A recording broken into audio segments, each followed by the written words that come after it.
কারফিউয়ের তৃতীয় দিনে সড়কে মানুষের চলাচল কম। জরুরি প্রয়োজনে যারা বের হচ্ছেন বিভিন্ন পয়েন্টে তাদের তল্লাশি ও জিজ্ঞাসাবাদ করতে আইনশৃঙ্খলা বাহিনী তৎপর। অবশ্য রাস্তায় যানবাহন নেই বললেই চলে। রাজধানীর উত্তরার চিত্র তুলে ধরেছেন সহকর্মী আখলাকুস সাফা।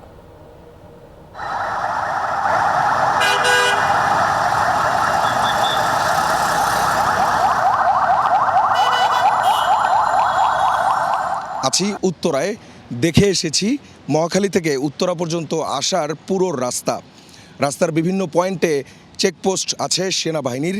সেই পথ দিয়ে যারাই আসছেন তাদেরকে তল্লাশি করা হচ্ছে এবং খোঁজখবর নেওয়া হচ্ছে তারা কেন যাচ্ছেন। পরিচয় নিশ্চিত হয়েই সেই পথ দিয়ে যেতে দেওয়া হচ্ছে মানুষজনকে। যাদের জরুরি প্রয়োজনে বের হওয়ার কোনো প্রমাণ নেই তাদেরকে ফিরিয়ে দেওয়া হচ্ছে। দেখা গেছে রাস্তায় যানবাহনের সংখ্যা একেবারেই কম। যে মানুষজন ঘর থেকে বেরিয়েছেন তারা কিন্তু যানবাহন পাননি এবং এ নিয়ে এক ধরনের ভোগান্তি আছে। আর মূল যে বিষয়টি, উত্তরায় যে জায়গাগুলোতে আমরা আছি, আগে এই জায়গাগুলোতে যে পরিস্থিতি তৈরি হয়েছিল সেই পরিস্থিতির চিহ্ন এখনও বিভিন্ন জায়গায় বিদ্যমান।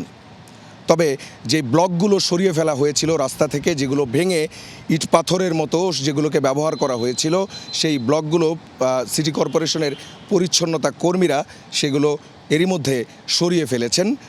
গতকাল মধ্যরাত থেকেই এই পরিচ্ছন্নতা কার্যক্রম শুরু হয়ে যায়। তবে এখনও রাস্তার বিভিন্ন জায়গায় পোড়া গাড়ি এবং থানায় যে আক্রমণ করা হয়েছিল সেই সবই কিন্তু দেখা যাচ্ছে।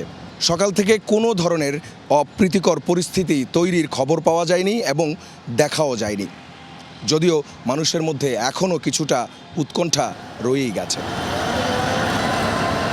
আখলাকুস সাফা, যমুনা নিউজ, ঢাকা।